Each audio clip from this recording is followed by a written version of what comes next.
In our video on marketing mix, one of the 4 P's of marketing was place. And that's what we'll look at in this video.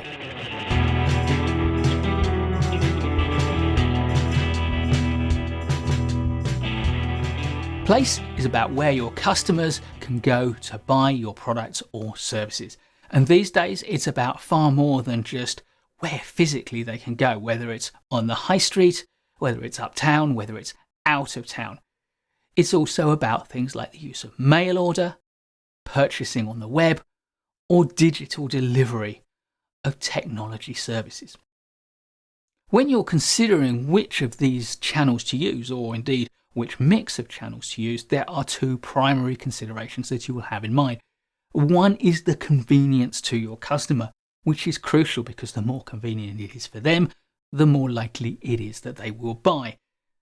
But of course, you may also be concerned with making it less convenient for people whom you don't identify as your core customers, so that your core customers feel that you are addressing their needs in a very particular way.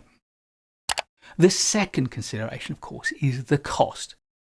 Now, with online delivery, costs can be very low on a unit basis, although there is an infrastructure cost.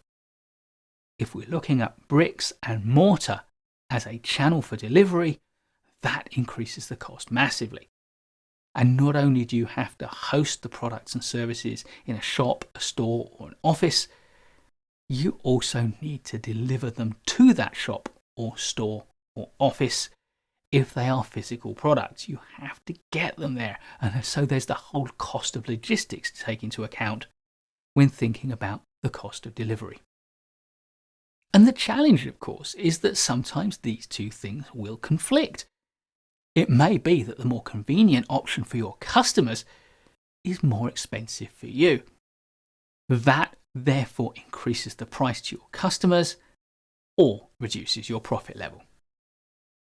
However, with online distribution of products and services, increasingly there is a degree of convergence. More convenient for your customers can be cheaper for you, and that means you can either drive down your costs or increase your profit levels. Another important consideration is the number of levels or stages in the delivery of your product or service, because each intermediary adds cost into the system. They need to take a profit, and therefore either the price of the products or goods goes up, or your profit margin needs to cut.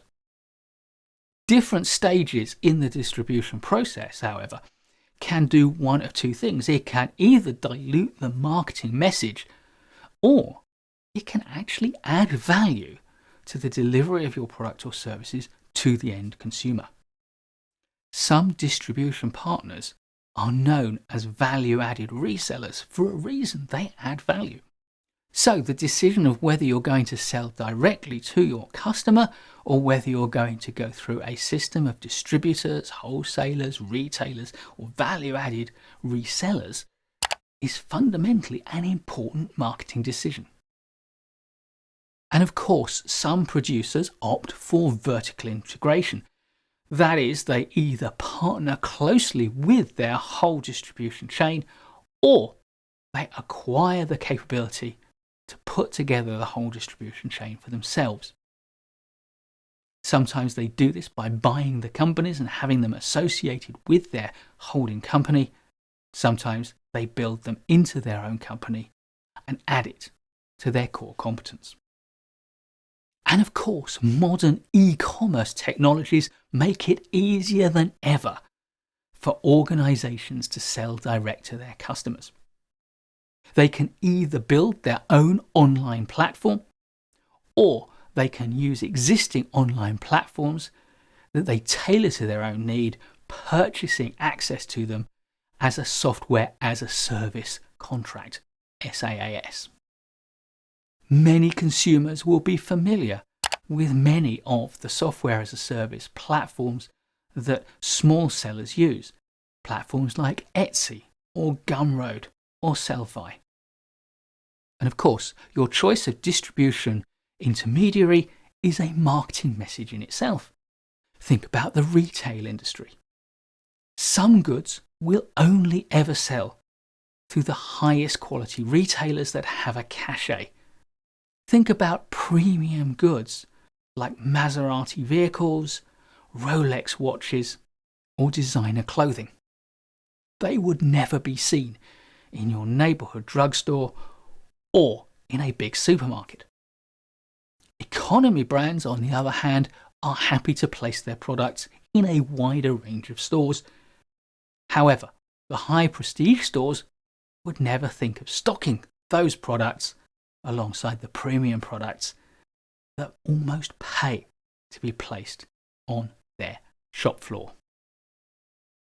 The same is also true in the digital world. There are digital platforms that are customized to sell different products and different types of products and different qualities of products. And therefore, the platform you choose to sell your products on also says something as a marketing message about the product. But the advantage of the online world is it's very easy for a company to sell different products on different platforms that are branded very differently, but actually feed into the same back-end systems of finance and distribution. That way, the organization can get the economies of scale it needs, but with very clear branding, messaging, and placing.